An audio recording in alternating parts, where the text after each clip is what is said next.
You are listening to Spotlight Sessions with Justin Bamforth. The program provides an inside look at the creative field through exclusive conversations with industry professionals. Every episode is recorded live each month in the Adobe Creative Career Discord. Check out the show links to learn more and join for free. This episode was previously recorded before a live listening audience.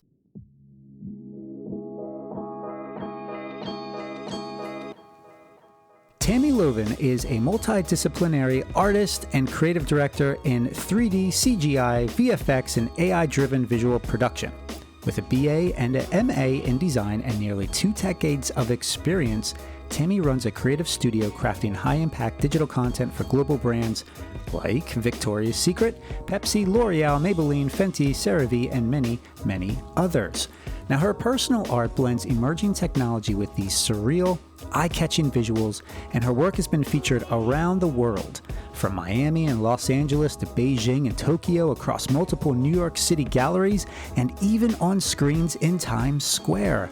But Tammy is also an early adopter of new creative tech, actively contributing to beta programs and helping shape how these visual tools are adopted, understood, and integrated into real creative workflows that you and I can use every day. She's a global creative with a presence in reality, virtual reality, augmented reality, but I assure you she exists in this reality. Tammy Lovin, welcome to the show. Thank you so much for having me. I'm buzzing with excitement. So happy to be here. How do you usually describe what you do, Tammy? Oh my gosh. Well, I think that's the hardest part because I usually try to tailor my reply depending on what that person's background is. So if I'm looking at somebody who is in the creative fields like me, I probably can go straight to the niche sections of what I actually do and, how I use 3D software, like traditional 3D software blended in with AI to deliver basically top-notch campaigns for this huge brand. This is a big part of what I currently do. But then if I'm talking with somebody who's not so, not really related to the creative area, that's when I really stumble my words, because it's really hard to bring somebody who, doesn't really have the ABCs of what you and everybody in here probably know, as the basics. And I just be like, I'm an artist. I know you have a strong foundation in more traditional design with a bachelor's in industrial and product design and a master's in fine arts. How has that classical training helped you in the way you approach emerging technology? It's a really great question that you asked me that, because in this day and age, I feel like a lot of people are self-taught. And it's great that we have these amazing resources out there on various platforms. You can just go to literally anywhere, and for sure you're gonna find a lot of creatives out there posting tutorials, just like I do on Instagram or TikTok or whatever else, wherever I'm at. But back in my day, so to say, we didn't really have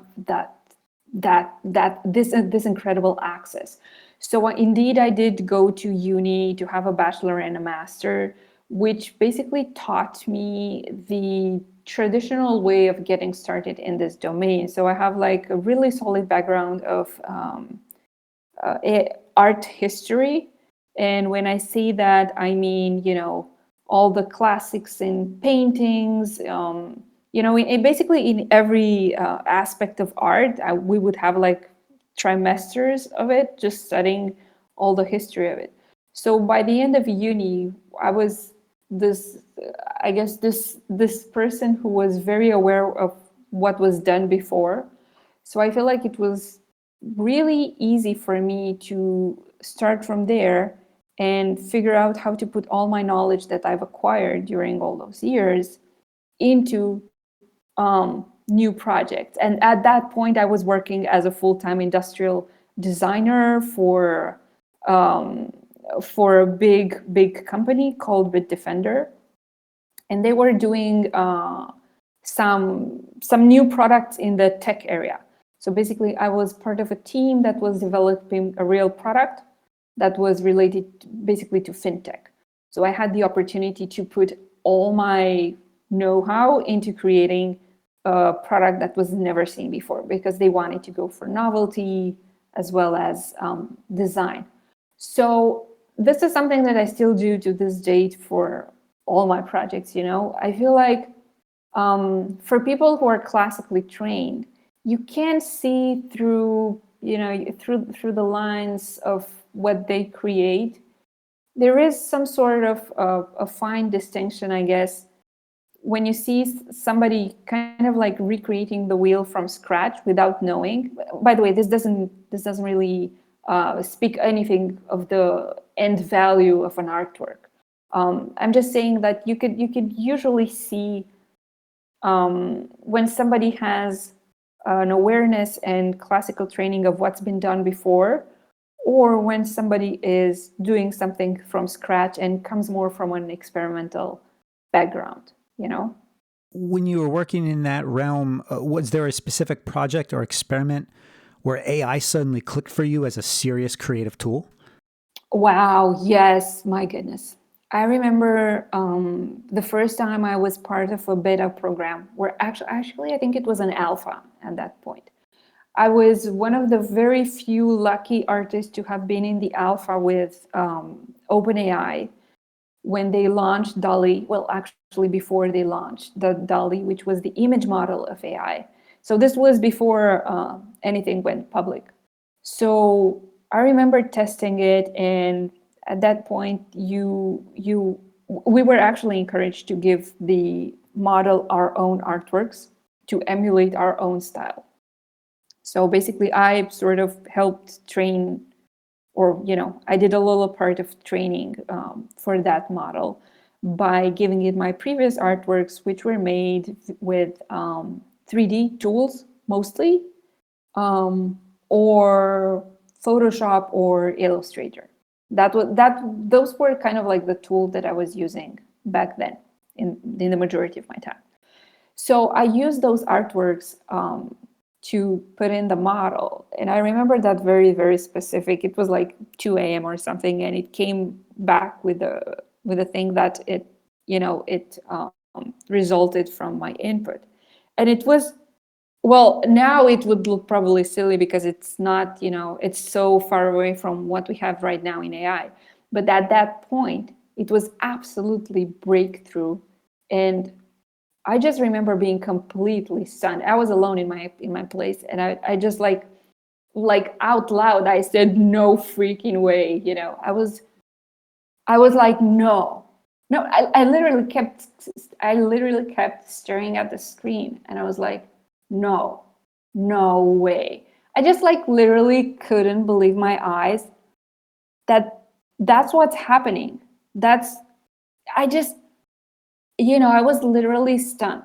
And then I was in there for so many hours that I don't even remember. I just kept feeding it more and more and, adjusting the prompt and using the tools we had back then. And I was so stunned. I was mesmerized in a way that it was almost as if I were under a spell or something. And I think all of us had this moment that you just stare at the screen and you raise your eyebrows, or, you say something like, my goodness, we all have that AIK moment. Well, let me ask you this. Obviously, you're stunned, but were you ever scared? No, I don't think I was like properly scared. Well, I guess scared could have a lot of nuances to it. You can be scared by the AI itself and by the, its capacity. You can be scared for your job and financial revenue. You can be scared for the world we live in and whatnot. For me, in my case, I don't think I was ever scared.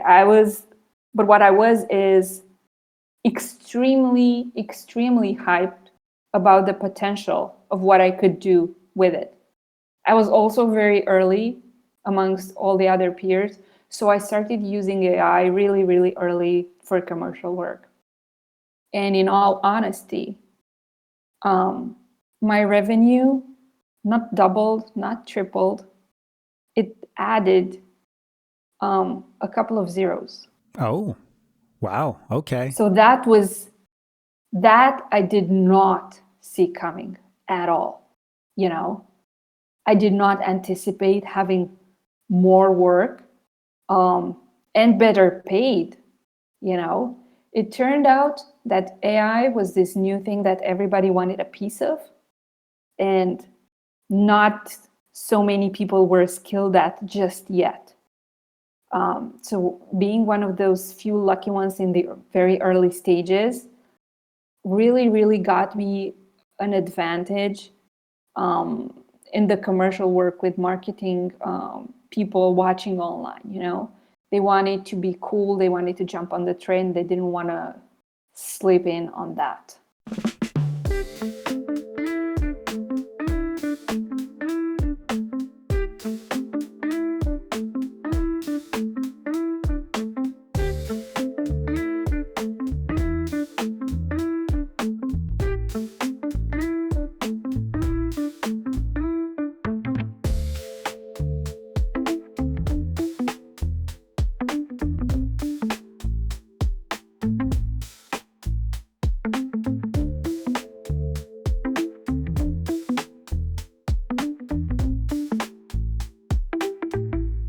For people who may be still a little cautious, a little skeptical, how do you explain the role AI actually plays in your process? Well, it really depends on the project, you know. I'm going to give you like a super specific example, I guess, which I think a lot of people can relate to in terms of commercial work. So let's say we have a campaign, right, for a product, and the brief says we got to shoot something. We got to have basically a video that's happening in the desert. So before AI, what I would do is me and my teammates, of course, we'd go onto this stock images and footage sites, right? And you start searching for something that fits. Now, before AI, I'm not saying that we couldn't find any relevant footage to use, because we did find, but we did have to compromise a lot. And by compromise, I mean we, like the people actually working on the second part of the process, we would have to kind of just like pick up the slack from not finding the perfect video. Like let's say we would need a pan left to right and then an upwards movement to the sky or something like that, you know. So we would have to kind of just like fake it in Adobe After Effects or Premiere, you know. We would have to just like maybe do some sort of a transition to kind of trick the eye and make you not see that, you know. And of course, the alternative was I was actually working with people with foot on the ground in various locations. Like I would have people going to Times Square, and this is like a really a real incident that happened. We were supposed to shoot a campaign for a brand in Times Square, and we were supposed to have the tree put up in our video, and we made a lot of planning and a lot of timing around that specific video session. And when she got there, my partner, the tree had this construction site around it, so we really couldn't shoot anything. And there were so many, you know, things involved. Like she wasn't from New York. She traveled to New York for that specific thing. She, you know, it was like a whole thing. And then she got there, and we couldn't really shoot the tree like at all. They were still building it, and we had to use AI for that. Thank God. So there are so many of these instances, you know, where to get a specific footage, we started using AI. And then what we did is like we took the AI footage, we tracked it, you know, and then after it, we started building in 3D, you know, our actual scene. Like maybe we have like, for instance, we had this campaign for a beauty brand where we had like this hair on the back of a woman's head, just kind of just like falling out of the building and swaying in the wind.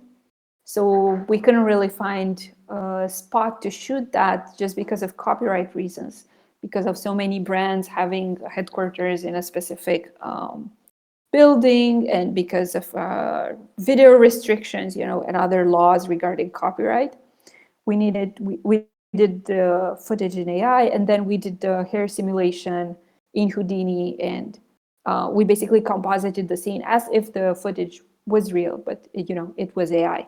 So that is like one of the most, I'm going to say, already traditional type of workflow that now we're seeing as in the in-house production, footage with AI, and then we add on the 3D part. Very, very rarely, as it is right now, from a realistic point of view, we can deliver start to finish in AI, especially if it's a video. Right. Yeah, and I want to show the audience a little bit. I'm going to drop something in the chat for you guys. And to those of you who are listening on demand, it's a project that Tammy worked on called Manifestation Mints. And I just dropped a link to it, to her Instagram reel that showcases this. Why don't you talk to us about this Manifestation Mints project? Because this is a video project, correct? Yeah, it is a video project, and this is a personal one, actually. So this is not for a client of any sort. So this was like a really fun thing to do. I completed this in a little under 6 hours with video editing and everything, which is quite impressive. If you think about from where everything started. But the point with this video is that it was made on a brief for a contest that I thought it was like really fun. It was a contest from Runway, which is an AI platform. And they had this really fun idea to create an imaginary product, and just ran with it, just go with it. And I was in a bit of a thirst of personal projects because I tend to just bury myself in client work. And, I just wanted to do this as kind of like a refresh of my own creative powers. And I imagine this product that is not existent. So they're called manifestation mints, which when you put one in your mouth, basically anything that you can imagine becomes reality. We had like a time limit for it, so I had to fill it in. It was like really close to the deadline, so I had the most fun I could with it. It's really fun. You guys should play it. If you click the link to see what it's about. It's a really cute one. What it was really cool is that we had, I had character consistency with it, which I think is really relevant for AI work. Why I think that's really important is it just showcases how you can save a tremendous amount of time using AI technology, not as a replacement for the creative process, but as an additional tool as part of the creative process, right?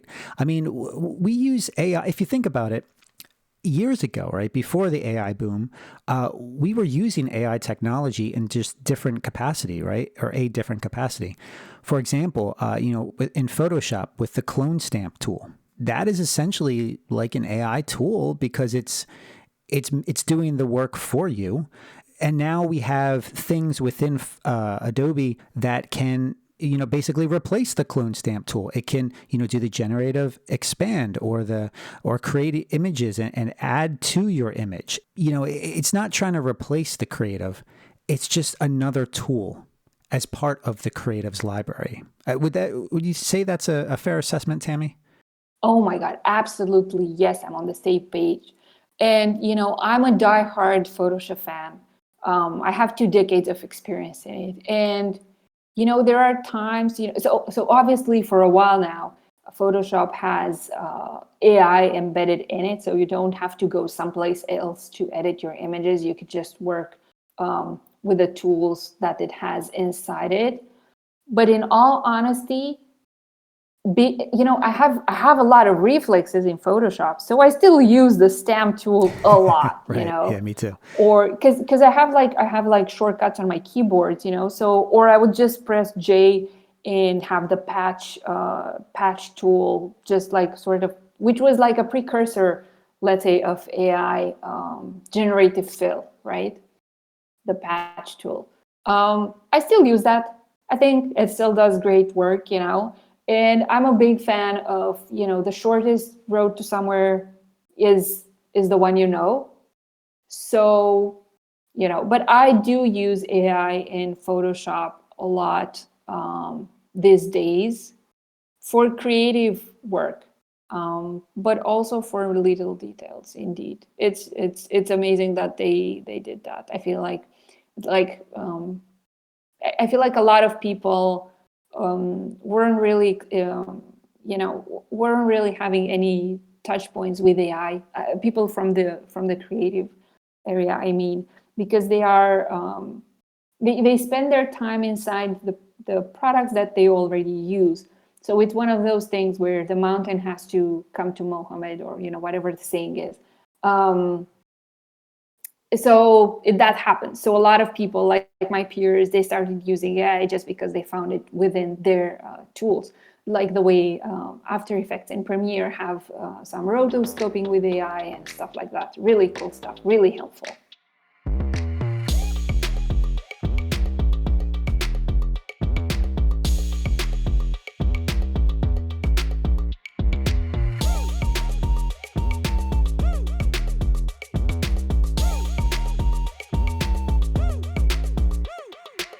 All right, so let me ask you this.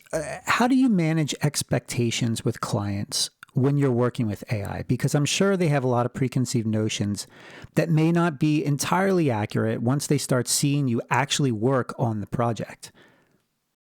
Yeah, that one is actually okay. So like the most frustrating part about that, you know what it is the fact that they call AI everything that we do. They say, "Oh, we want an AI video," and I'm like, "Are you sure you want an AI video? Because your brief doesn't tell me that you want an AI video." And then what happens next is we usually have to book a session of education. Not in a condescending way, but let's just get a few things straight, like this is 3D.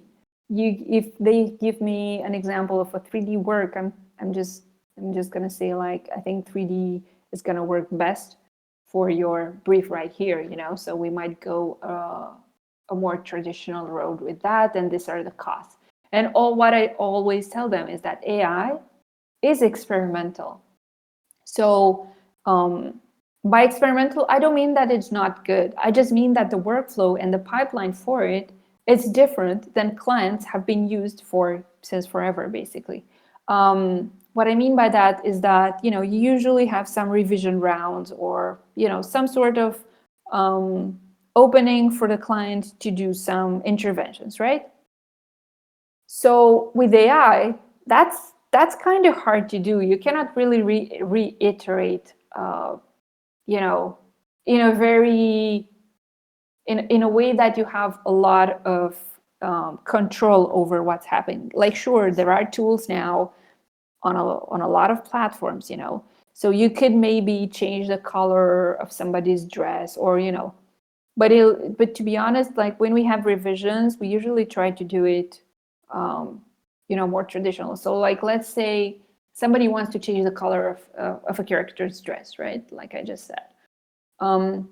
We would rather internally go through tracking that dress and going in After Effects and changing the colors of that just by adding a lumetri and, the traditional way to do that, rather than reiterating with AI. Because every time we reiterate with AI, most surely you're going to be facing with changes. It's going to change something, a little something. You might not notice it at first, but it usually is something.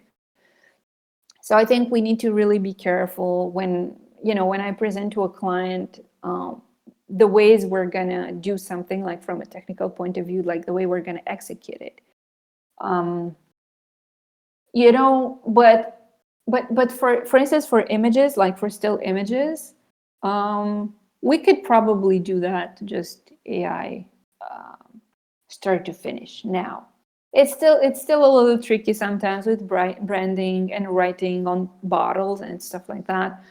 So what usually ends up actually happening in order to deliver a top-notch visual to the client, you're not like, if you're somebody who knows traditional tools, what are you going to do? You're going to go into Photoshop, and try to fix that if you have a good PNG image of that. Or what we usually do is use the image that we got from AI, input it in, Blender or Cinema 4D, whatever we're working with at the moment, and use that as a background reference, match the lighting, put the product in 3D, render it, and then export it to PNG, and basically have the product bottle looking perfectly in the final shot.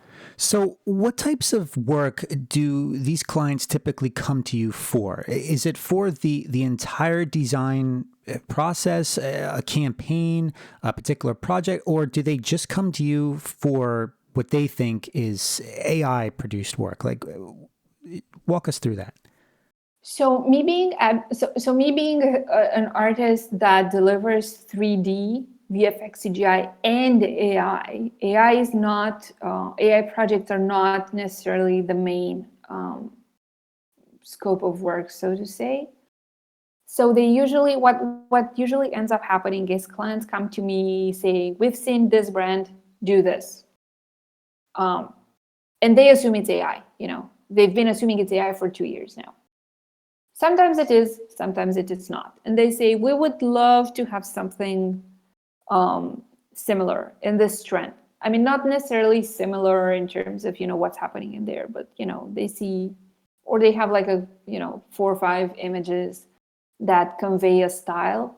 And they said, okay, we'd love to have this. I don't know, it could be a trend, like huge product bottle over tiny city, something like that. Yeah, and there's a lot of trends out there that, a lot of these stakeholders tend to latch onto. I've been in plenty of meetings like that where everyone is analyzing their competition and they're like, hey, they're doing this, so we need to do this, we need to do that. But let me ask you, Tammy, how do your clients typically find you? That is a great question, because for a while I didn't know either. And then at some point I started asking them, like, oh, so how did you find me? So it turns out that they've been finding me through each of the posts that I make on Instagram, because that's my main platform. And on a post, when I say a post, I mean a post that was a campaign. So it was like a branded product. It was like a portfolio piece that I posted. Or if I had a collab with the brand, a collab post, they would have found me maybe from the brand posting that directly. And, either it was like I was a collaborator on the post, or I was tagged, or something like that. The thing is, with marketing people, they stalk all their competitors heavily. It's part of their job. And what ends up happening is that they steal their talent, So if one brand collaborates with this creator, you better be sure that creator is going to have an inbox filled with requests in the next following days, So I know, like, the second a brand posts an art piece, a visual that I've created, I know for sure that it's gonna be busy in the next couple of days.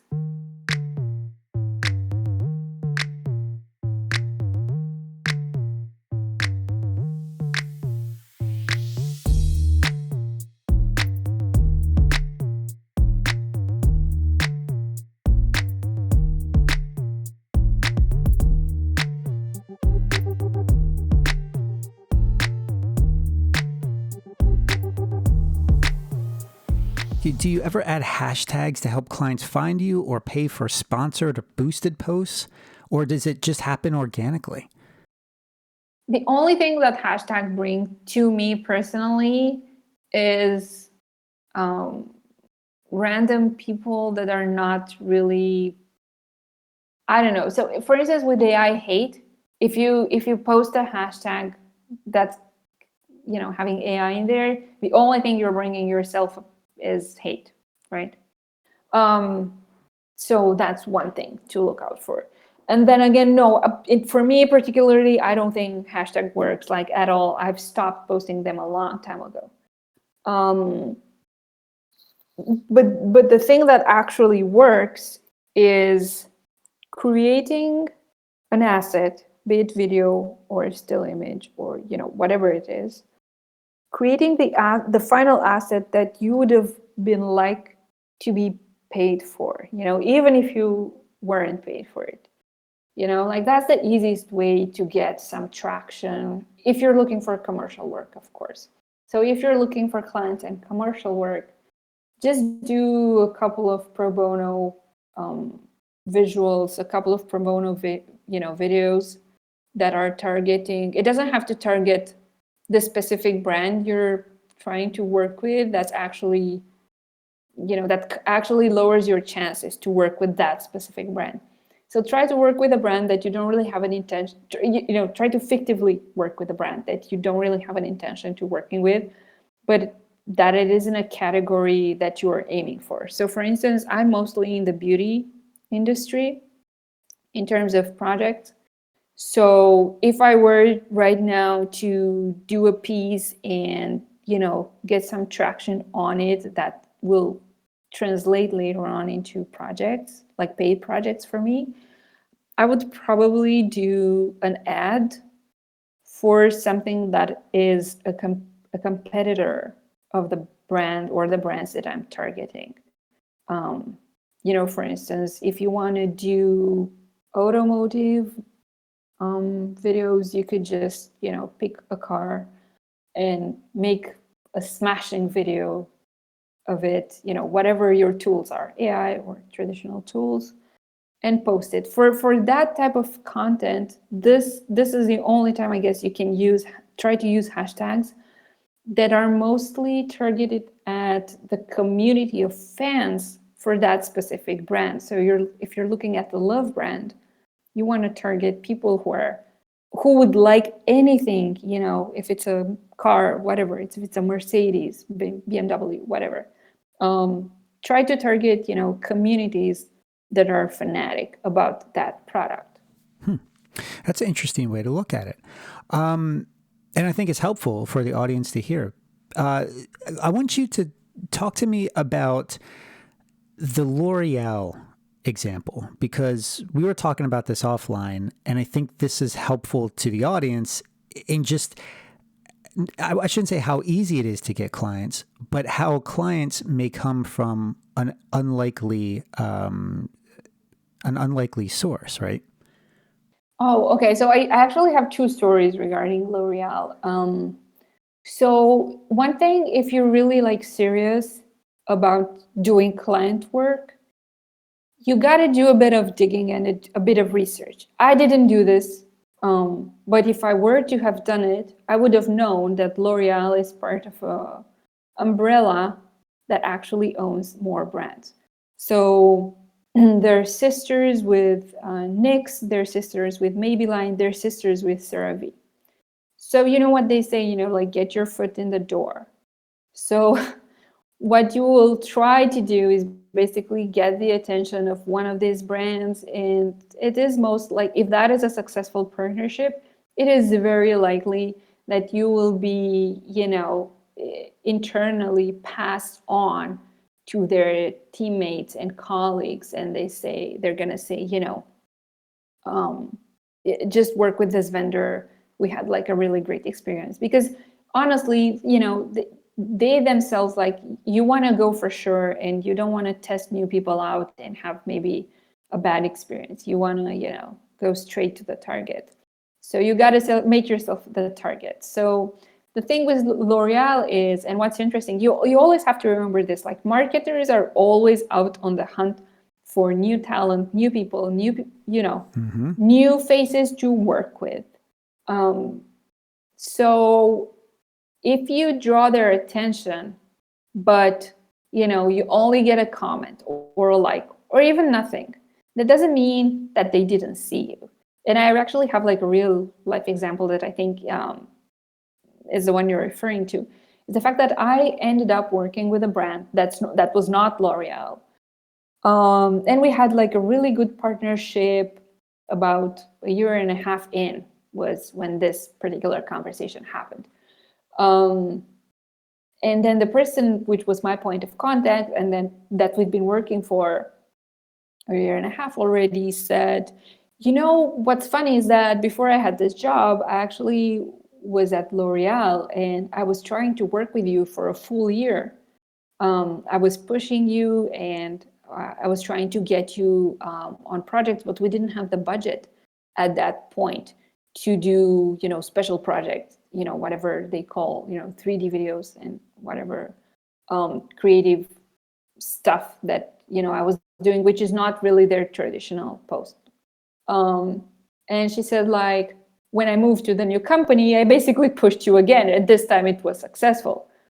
So the main takeaway is that people are always watching you, just even if you don't feel like you don't have an audience and nobody's seeing you, don't get bummed out, there are people watching. And I also have like another little story about this. The way I choose my colleagues and teammates, because I started off as a freelancer, but I guess it was already about 3 years ago. I had to scale up. I was having so many projects happening, and I'm not the one to say no to something, And I was like, okay, I have to figure out a way to still take this project, but I literally don't have time. I was already working about 16 hours each day, weekends included.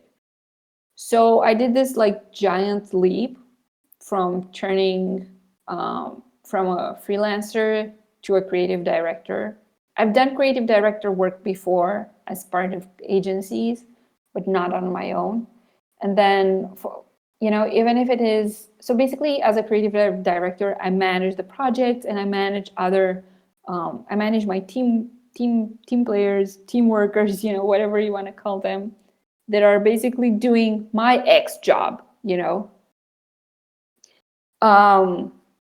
So that was a big leap for me because I didn't really want to leave my work. I absolutely love being in a 3D software and creating things myself.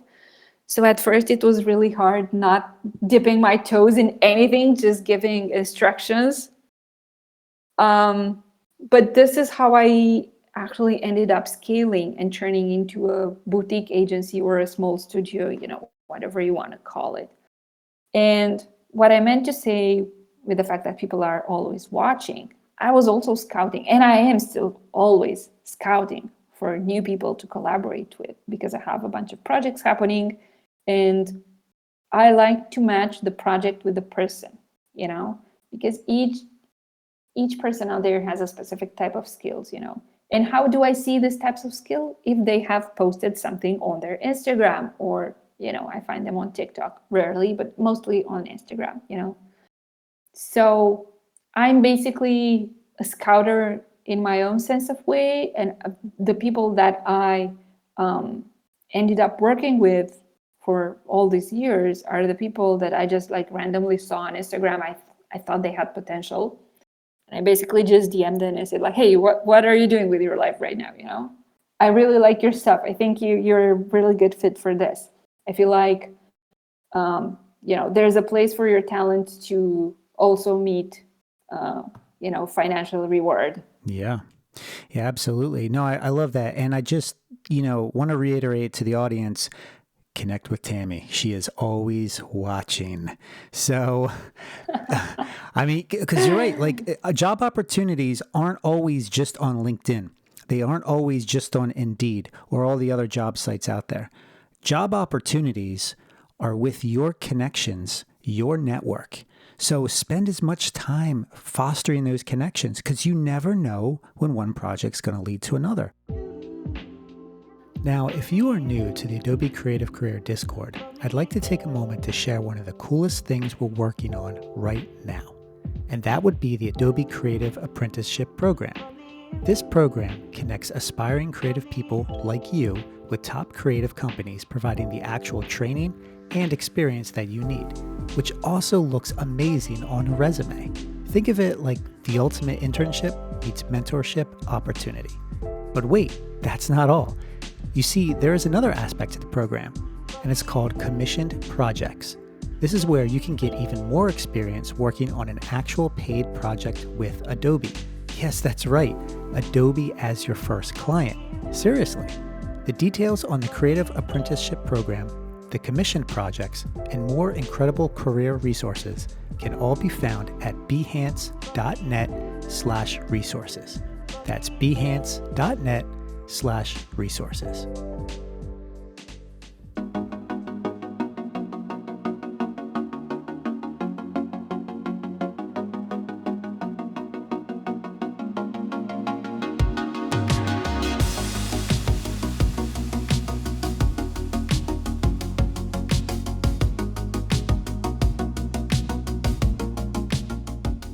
Well, you mentioned something earlier, Tammy, about not saying no to projects.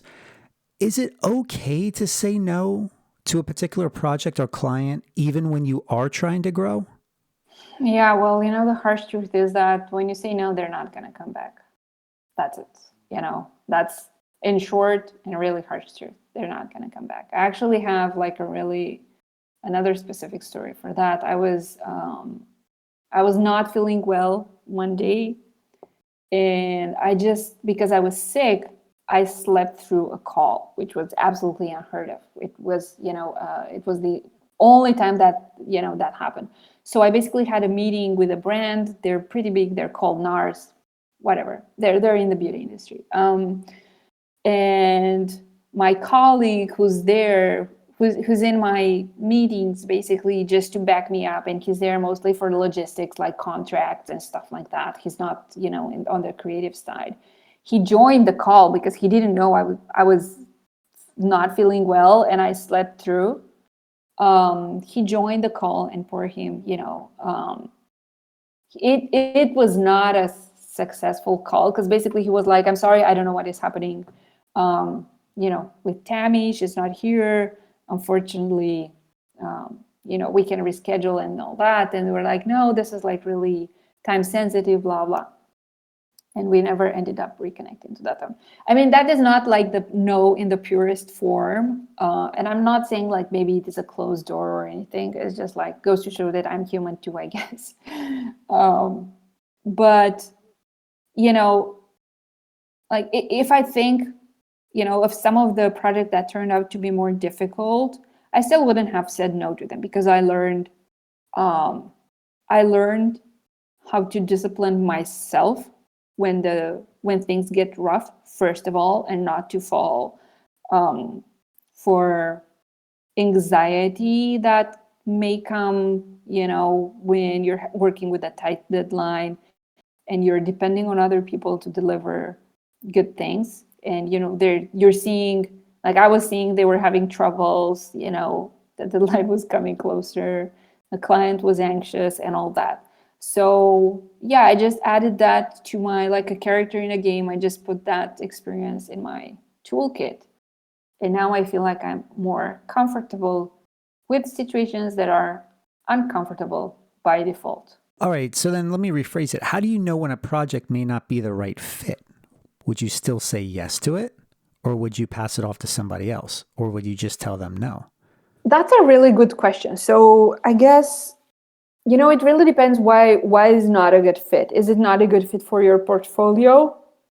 Okay, then maybe you still need the money. So then the answer is yes. Is it not a good fit because it's not funding properly? But is it good for your portfolio? Then the answer is yes.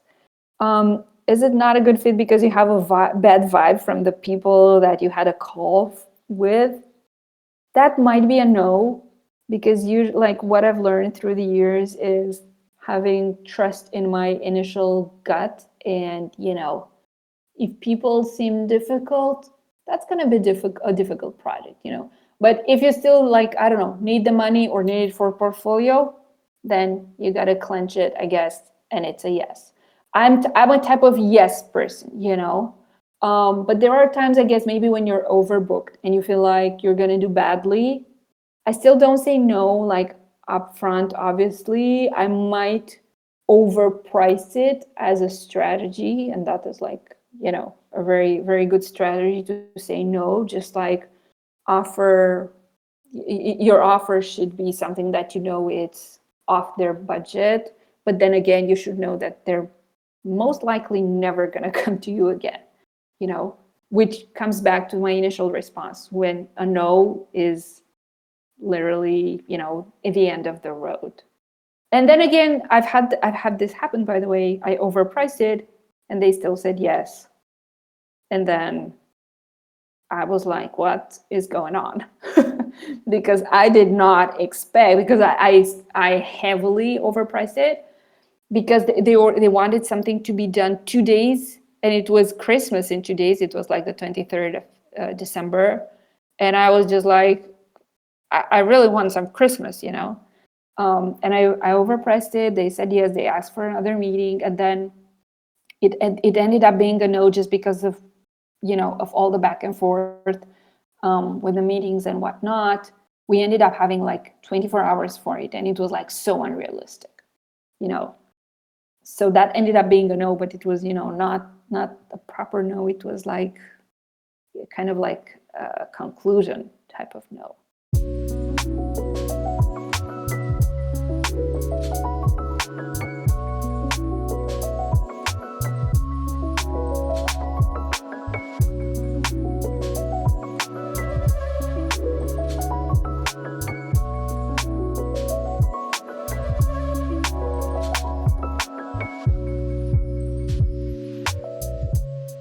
Do you ever get rejected by clients or just simply ghosted by them where they just never respond? And how do you handle that? I've been ghosted for what I believe was my high price. So I guess they think they can afford me. And then when I actually follow up with an offer, they ghost because the gap was too big, like so big, like non-negotiable type of situation, you know. But usually I kind of like, now I smell those proposals right from the beginning, and you know, I've never been wrong so far. Like, so my pricing being in the higher offers, you know, they have to be kind of a big brand. So if it's a smaller brand or startup or just, you know, starting up, or I don't know, if it's a division that's not based in the US or something like that, it's most likely not going to work out. And yeah, I guess that's about it. So you don't take it personally though, right? I mean, if somebody rejects you, it's just business, right? You don't like internalize it and fixate on it and focus on it. You just move on, right? Oh, I used to take it so personal. And the only thing that's changed is not me, folks. Don't get enthusiastic about that. I'm not gonna, there's, you know, it's not me. I didn't change. The only thing that changed is the quantity overall of projects that I was actually picked for, and the overall money I was paid, if I'm being honest, you know. So it's literally a numbers game.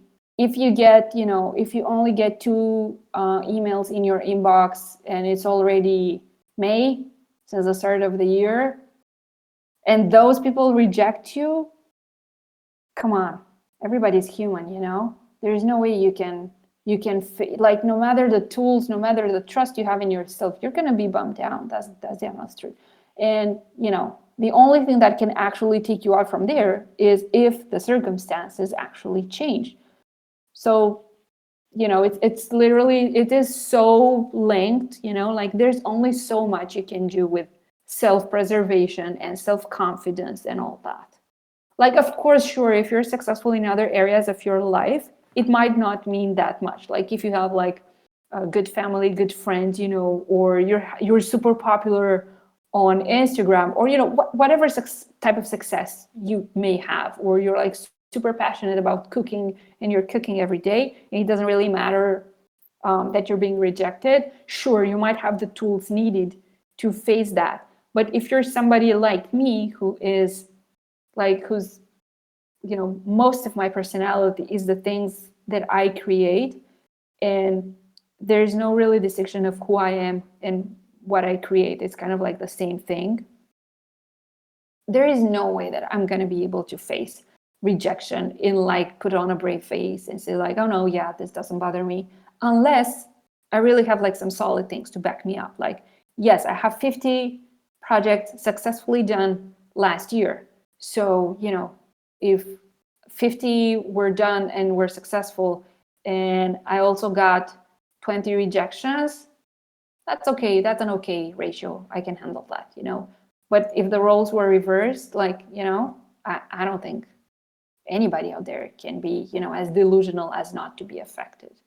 Like I gave like a really honest human answer. Yeah, well, that's why I like having you on this show, because I know that you aren't afraid to tell the audience how it is, the reality of all this, of running a studio.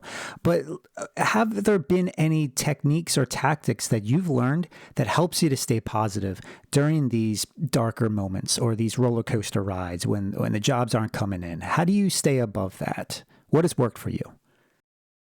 So this is something that I've developed in the past years. So I mainly have two strategies that I'm actively working for, both of them. The first one is this. Again, it kind of like depends where you're coming from. And by that, I mean, for instance, I've had like a really busy, successfully financial year last year, right? And now the industry is a little bit shifting. Not for everybody, but for me, it is a little bit shifting. Like I'm still seeing creators posting a lot in terms of commercial work. For me, in all honesty, it is shifting a little bit.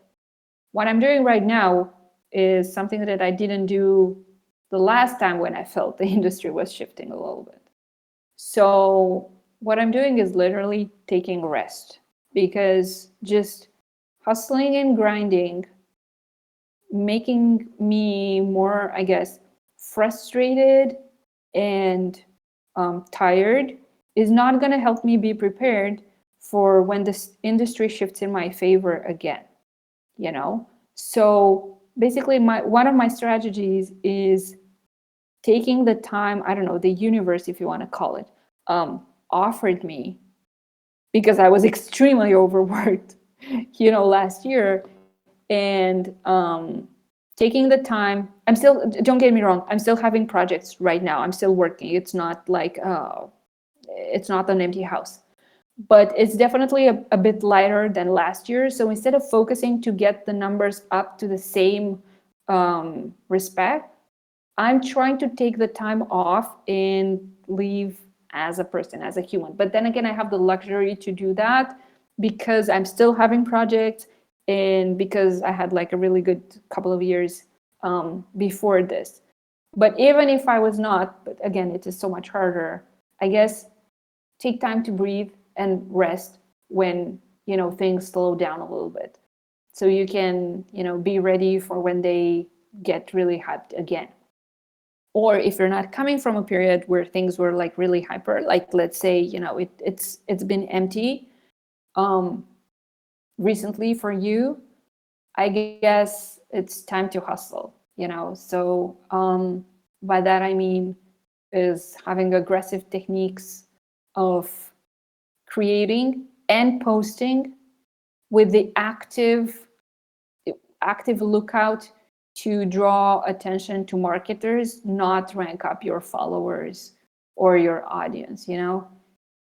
It really, you have to think, why do you want more followers? Is it because fame, or is it kind of just like a step in your process to actually have financial security, So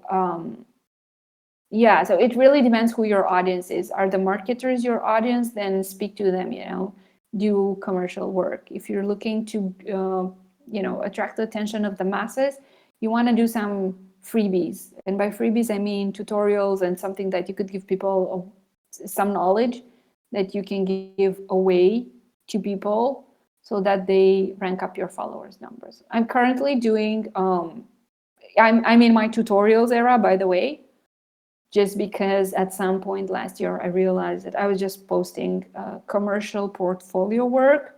And I didn't really like that as an artist to be the sole representation of me online. And I said, wait, I have a lot of knowledge. I have a lot of know-how.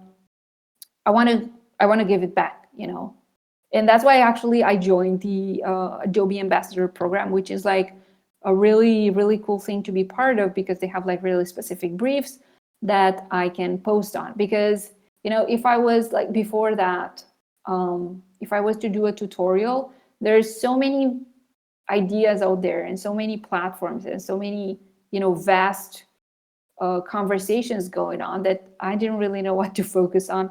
But having a brief from them as an ambassador, it's so much more easier to create a tutorial on. Glow asks, how do you know what works to get these clients over follows? And I guess expanding upon that, is there like a secret formula that has proven successful for you? Or a strategy or some quick tips that you can share with our audience on how to really take advantage of social media and use it as a tool? So I think what works is you have to put yourself in their shoes, like what would they like to see on a creator out there so that they would pick them for their next project, so that is good understanding of what's commercially safe and what not, and also understanding the brand's vibe. And by that I don't mean like what font they used, or more like what their vibe is and trying to communicate, and try to create something in that area. Or there's another direction on this. It takes a bit more time to build it, but it is worth it. So that would mean having a specific style of your own and just insisting with it, but integrating products as well. So like, let's say your vibe is just creating pink, bubbly eye candy stuff, right? Well, that's not going to fit every brand out there. But if you make it so obvious that this is you as an artist, they're going to collab with you, usually as a one-off, not really recurrent, for the style that you're actually putting out there. So that it has to be a recognizable style, so that when people see the collab, they would know it's you and, this brand. So there's basically these two types of routes you can go to. Like, this is pretty, like, having known this, like, next time when you go over on Instagram and you watch my posts, other people post, see if they fall in either of these categories,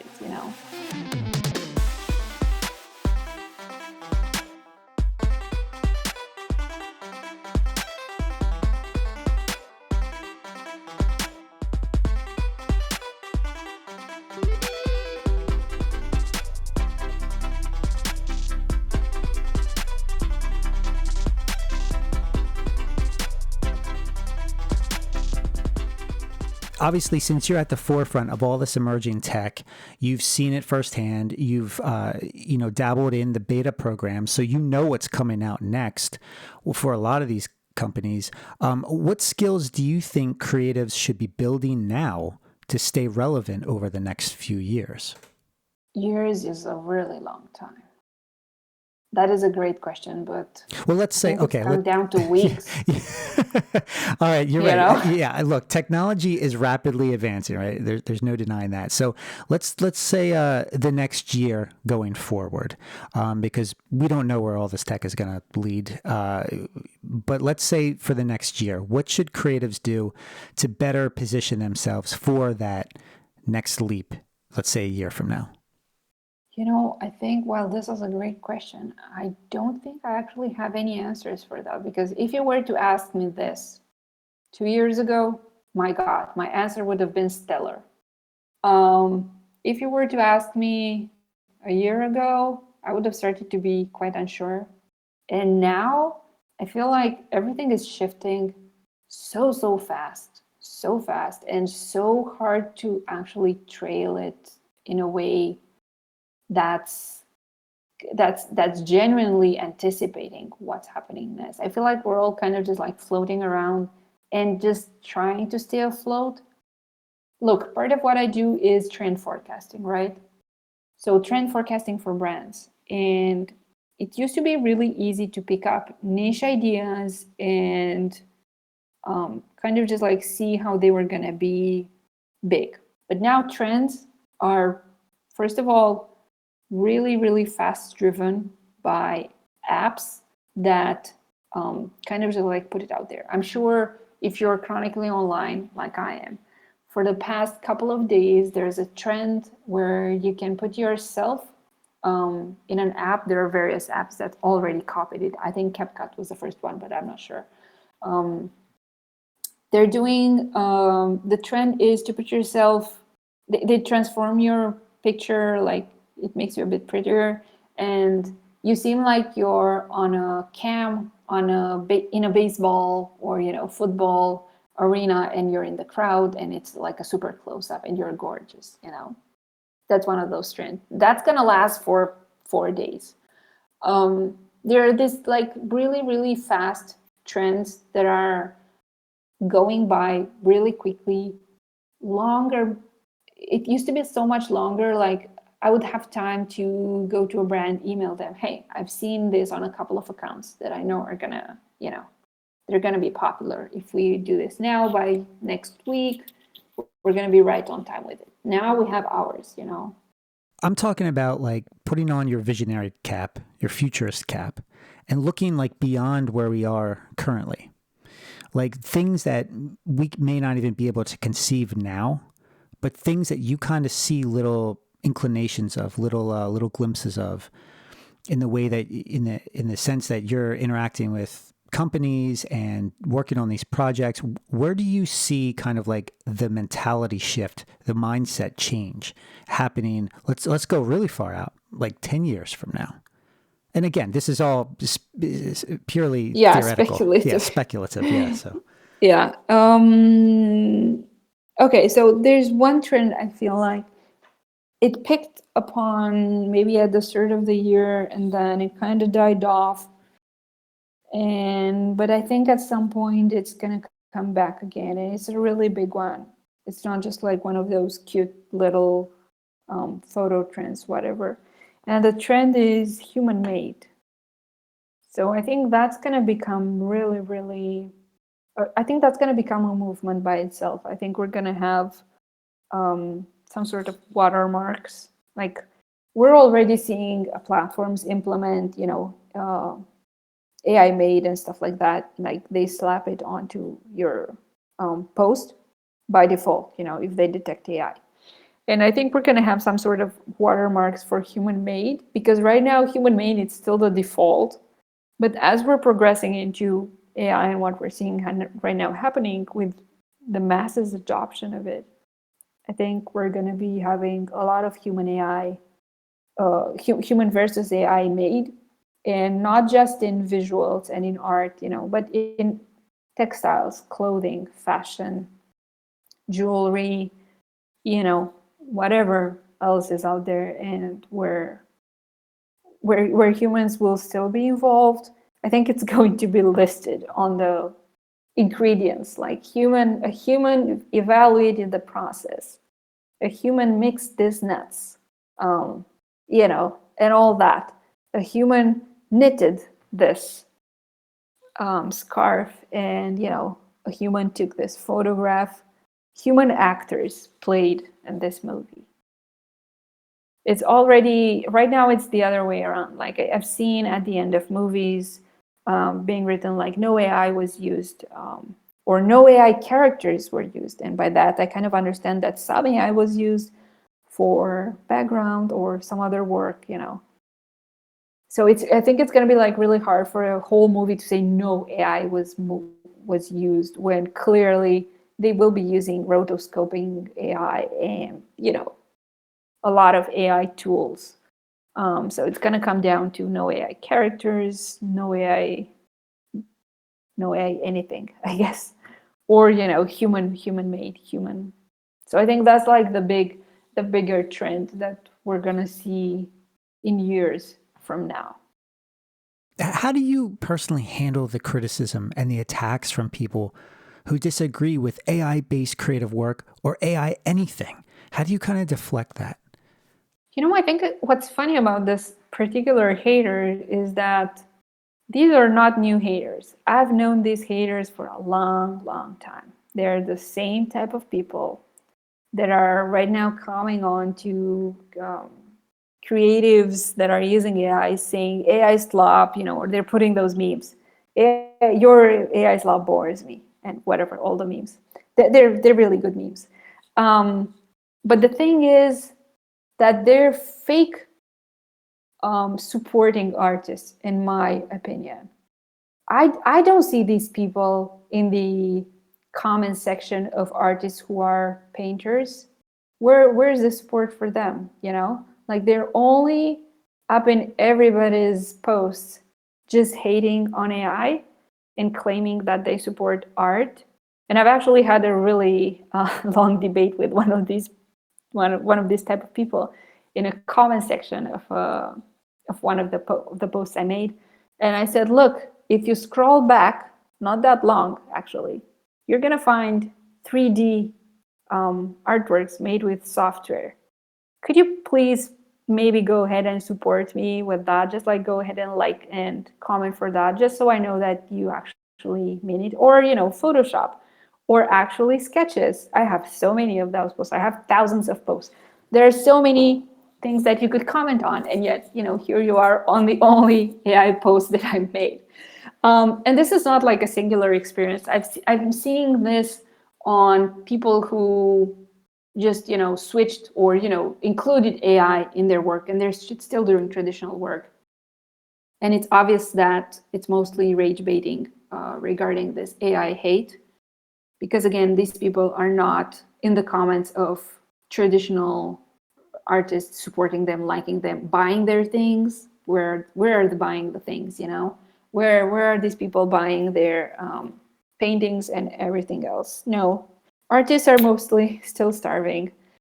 And the reason I'm saying like these haters are not new is because I've seen these haters in 2021, where in 2022, when I was posting heavily my metaverse deployed 3D architecture, right? So I did that in 3D, like in Cinema 4D, by hand with my mouse. There was no AI back then, right? And I was deploying them on various metaverses, and people could walk in them, and they were like, "Oh, you're doing 3D. This is not real art." Okay, and I've seen these people commenting on my photographs that were creative photographs. Like I was taking like real photographs in the studio and using Photoshop to enhance it, like, I don't know, putting wings on a character and doing some, things that were hype in before 2020, those types of aesthetics and whatnot. And they were up in my comments, same as now, saying, "Oh, this is Photoshopped." So these haters are not new. They just hate, they don't support. So I can't really be too bothered, to be honest, by this. I'm glad you brought up the metaverse, because I remember a while back, virtual spaces and metaverses were so popular and talked about. It was basically everywhere. Since then, the hype has sort of died down, but the platforms haven't left. Do you think that there are more opportunities opening up for creatives on those virtual platforms since you've been on them, or do you think that chance is over? I don't think it's over for good. I think it is over maybe for now, as it was a big hype around 2023, but like 2021 to 2023. So I think that's when it kind of like died down. Like I remember being a lot of hype around NFTs, and I was personally supported by a lot of NFT platforms, and I was having my artworks, which were 3D artworks, like 3D made artworks in Photoshop. And I was having exhibitions, I was having people buying the NFTs, and we would just gather in various metaverse spaces actually, or VR spaces, So that was like a really big hype. And I thought at that point that we've reached a critical mass and it was gonna be a bit more widely adopted. But then along with the die down of NFTs, I think the hype that was linked to the metaverse as well kind of died down. So like the whole blockchain kind of the whole blockchain thing kind of faded a bit. And I'm sure it's going to pick it up at some point. I really hope they do. I felt so at home there and so free and so supported. And it was indeed such a nice community, so positive. It was nothing, I've never seen anything like it, to be honest. That Internet 3.0 was really something, you know? Yeah, it really was. That was a fantastic time of exploration and discovery. Audience, if you want to like learn more about that, check out my episode that I did with Babe Backner called Virtual Spaces and the Future of Creativity. Let me ask you, Tammy, what is next for you? Is there anything you can talk about? Or is it all classified, all top secret? Yeah, let me see what I can say. So I'm currently in my era of kind of just like finding myself again a little bit. So I want to put some personal projects out there because it's been, apart from manifesting mint, it's been a while since I've made films and stuff just for my own personal pleasure and, you know, visual interaction. And I'm thinking of allocating some time to that. I have a couple of concepts already drawn out, and I just need to find the time to sit at my desk, pick a couple of platforms that I'm gonna put this into, and take advantage of the new AI models that were released for video specifically, because I was waiting for something like that. I was waiting for a new level up in order to have like realism and, you know, really good quality. So now I have that. So I'm going to be jumping into a couple of projects, personal projects, that I will be enlisting at a couple of festivals as well later on this year. And regarding commercial work, I was actually thinking of expanding myself a little bit with a list of clients in terms of the area that the brands I work with activate in. And by that I mean I've been in the beauty industry for a while now, and I've actually mentioned automotive earlier, is because I'm actually thinking of, I don't know, maybe dipping my toes into that. Why not? So I'm trying to add a bit of diversity to my client portfolio as well, a bit outside of the beauty industry. That's good. Okay. All right. Well, look, there's a lot going on in the future, and there's a lot going on with your life, and we're looking forward to all of it. Unfortunately, we are out of time, my friend. So I just want to thank my guest, Tammy Lovin, for joining us to discuss her insight into AI as well as her fascinating career journey. Be sure to connect with Tammy on LinkedIn, Instagram, or over on her website at tammystudio.ro. That's tammystudio.ro. And if you enjoyed this program, catch all the latest updates for the next Spotlight sessions and all the exciting content we have right here in the Adobe Creative Career Discord by following the upcoming events calendar at the top of the server so you can see what's coming next. I want to thank my co-producer, Catherine Chu, Lisa Temple, moderators Elizabeth Mock and Justin Roy, and the entire Adobe crew for sponsoring this program and helping to bring it alive. And thank you, Discord community, and everyone who listened to me, your host, Justin Bamforth. You can always catch me on Discord, LinkedIn, or my website, justinbamforth.com. And until next time, everyone, take care. For more conversations with creative professionals, subscribe to the Spotlight Sessions podcast or check out the Adobe Creative Career Discord. Links are posted in the show notes.